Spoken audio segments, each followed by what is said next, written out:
මගේ යාළුවෝ හැමෝම මගේ Heart Touching YouTube channel එකට හරිම ආදරෙන් පිළිගන්නවා. ඉතින් අපි අද චුට්ටක් ස්ටඩීස් ගැන කතා කරමුද? අපේ ජීවිතේ අපි හැමෝම මොනවාම හරි එක්සෑම් එකකට මුහුණ දීලා තියෙනවානේ.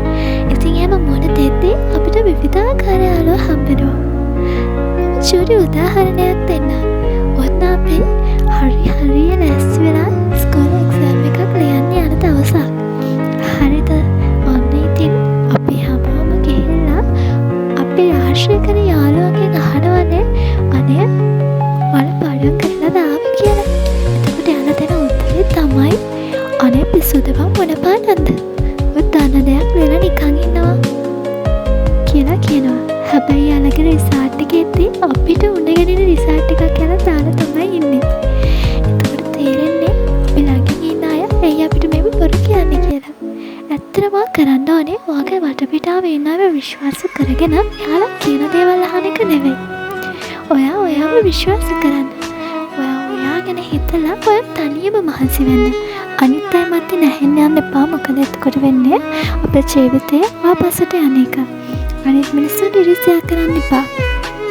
එයාලට ඉරිසියා කරනකොට ඒකෙන් නැති වෙන තමන්මමයි. තමන් අවශ්‍ය දෙයක් තව කෙනෙක්ට ලැබිලා තියෙනවා නම් ඒ ගැන හිතලා සතුටු වෙන්න. ඒ වගේම තමයි අපි චුට්ටක් අපි ගැන හිතනකොට අපි හැමෝටම එක වගේ නැහැනේ. තවත් සමහර අයට හැම දෙයක්ම තියෙනවා. තවත් සමහර අයට කිසිම දෙයක් නැහැ. අඩුම අදින්න ඇතුමක්වත් පොතක්වත් මොකුත්ම නැති අය ඉන්නවා. ගෙයක් දොරක් ඉන්න හිටින්න තැනක් කිසිම දෙයක් නැති අය ඉන්නවා. ඒ වගේම කිසිම දෙයක් අඩුවක් නැතුව තියෙන අයත් ඉන්නවා. ඉතින් අපි හැමෝම එක වගේ නැහැ. අපි හැමෝගේම ජීවිතය වෙනස් කරගන්න තියෙන එකම මාර්ගය තමයි අධ්‍යාපනය. ඉතින් ඔයාලට කරන්න තියෙන්නේ ඔයාලගේ දෙමව්පියෝ වෙනුවෙන් ඔයාලා වෙනුවෙන් මහන්සි වෙලා කැප වෙන්න. ඔයා අවශ්‍ය දේවල් වලට තනියම යන්න මහන්සි වෙන්න. එතකොට තමයි ඔයාගේ ජීවිතය ලස්සන වෙන්න පටන් ගන්නේ. චුට්ටක් හිතලා බලන්න මම කියන දේවල් ගැන. ඔන්න ඔයා හරිම අමාරුවෙන් ලියන එක්සෑම් එකක් ඔයා ඉහළින්ම පාස් වෙලා තියෙනවා. ඉතින් ඒ ගැන ගෙදර අයට කියලා ඔයාගේ අම්මා තාත්තා පවුල අය සතුටු වෙන හැටි හිතින් මවා ගන්න. ඒ මූණ වල තියෙන සතුට, ඒ ඇසල තියෙන කඳුළු, ඒ සතුටු කඳුළු, ඒ දේවල් හිතින් මවා ගන්න. ඉතින් ඇයි ඔයාට බැරි ඔයා වෙනුවෙන් මහන්සි වෙන්න? ඇයි ඔයාට බැරි ඔයා වෙනුවෙන් ඉගෙන ගන්න? ඇයි ඔයාට බැරි ඔයාව ආදරෙන් හදපු දෙමව්පියෝ වෙනුවෙන් ඒ කැපකිරීම කරන්න? මොකද ඔයා ඉගෙන ගත්තොත් ඔයාගේ ජීවිතේ වගේම ඔයාගේ වටේ ඉන්න ඔයාගේ ආදරණීයන්ගේ ජීවිතේත් ලස්සන වෙන්න පටන් ගන්නවා. විශේෂයෙන් එක්සෑම් එකක් ලියන්න යන කෙනෙක් නම් ඔයාට පුළුවන් තරම් කලින් දවස්වල මහන්සි වෙන්න. එක්සෑම් එකට කලින් දවසේ පිස්සෙන් වගේ වැඩ කරලා ඔයාගේ ඔළුව ස්ට්‍රෙස් එක වැඩි කරගෙන ඔයාගේ ඇඟත් වෙහෙස කරගන්න එපා. මොකද එතකොට පහවදාට ඔයාට ලියන්න තියෙන එක්සෑම් එකට හරියට මුහුණ දෙන්න වෙන්නේ නැහැ. ඔයා වැඩ කරන්න කලින් ඉඳන්ම අන්තිම මොහොතේ වැඩ කරන්න ඉන්න අයට ඒ වැඩේ හරියට කරගන්න බැරි වෙනවා. ඒ වගේම තමයි ස්කෝල් කාලේ ලස්සන මතකයක් තියෙනවා මට. ඉතින් එක්සෑම් එකක් තියදී අපි හැමෝටම අවුරුද්දේ වාර විභාග 3ක් එනවානේ. ඉතින් එක වාරයක එක්සෑම් එකක් එනකොට කලින් දවස්වල පාඩම් කරලා යනවා. හැබැයි එදා උදේට යන්නේ කිසිම පොතක් ඉස්කෝලේට ගිහින් අල්ලන්නේ නැහැ කියලා හිතාගෙන. මොකද එහෙම ඇල්ලුවොත් ඔළුවේ තියෙන පීඩනය තවත් වැඩි වෙන්න ගන්නවා. හැබැයි ගියාම ඉන්න යාළුවෝ ඔක්කොම පොත් පෙරලගෙන යාලා ඇවිදින්නත් පොත් පෙරලගෙන මිදුලතු ගාන තියෙනවනේ ඒව කරන්නත් පොත් අතේ තියාගෙන එයාලා මොන දේ කරත් කරන්නේ පොත අතේ තියාගෙන. එතකොට එයාලව දකිද්දී අපිටත් හිතෙනවා අනේ මා චුට්ටක් පොත ටිකක් බලාගත්තා නම් හොඳයි කියලා. එතකොට අපිත් ස්ට්‍රෙස් වෙන එක තමයි වෙන්නේ. අන්න ඒ වගේ මෝඩ වැඩ කරන කාලයක් අපි හැමෝටම තිබිලා තියෙනවානේ. ඉතින් පාසල් කාලය කියන්නේ හරිම ලස්සන කාලයක්. ඒක ඉතින් හැමෝටම තියෙන කාලයක්.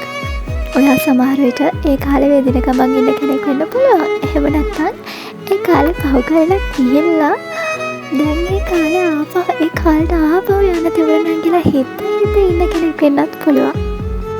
එක්සෑම් එකක් තියනවා කියද්දී ස්ට්‍රෙස් වෙන යාළුවෝනේ අපි හැමෝටම ඉන්නේ. අපේ හැමෝම ඒ වගේ. ඉතින් ඒ වගේ ආයෙ කරන්න ඕනි ස්ට්‍රෙස් එක අඩු කරගන්න කලින් ඉඳන්ම චුට්ට මහන්සි වෙන එක. ඒ වගේම පුළුවන් හැම වෙලාවකම මයින්ඩ් එක රිලැක්ස් කරගන්න එක්කෝ විනාඩියක් දෙකක් හරි සින්දුවක් අහන්න, එළිය පොඩ්ඩක් ඇවිදින්න, ගෙදර අයත් එක්ක කතා කරන්න, ඒ වගේ දේවල් කරන්න. ඇත්තටම එක්සෑම් එකක් තියෙනවා කියන්නේ ගෙදර නිකන් මලගයක් වගේ. මොකද ගෙදර සහෝදර සහෝදරියෝ ඉන්නවා නම් අඩුම යාළුවාට කෑ ගහන්නවත් දෙන්නේ නැහැ. අනේ කටව ගන්නවද මම එක්සෑම් එක ලියන්න ඉන්නේ.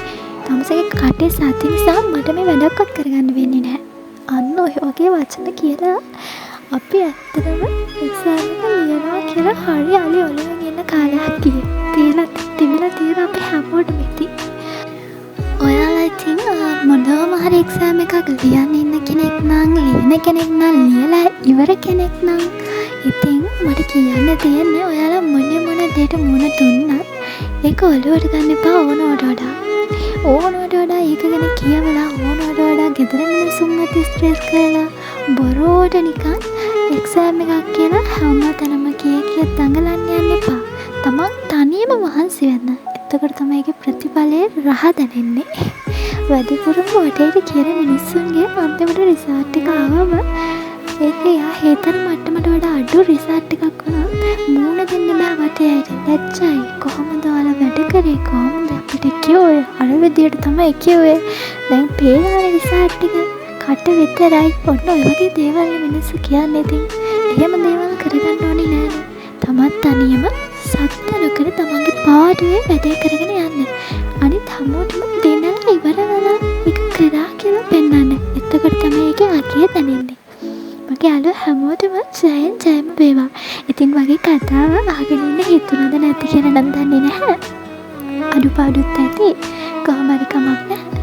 අහගෙන හිටපු අය ඉතින් හැමෝටම තෑන්ක්ස් හොඳයි. එහෙනම් හැමෝටම ජය වේවා.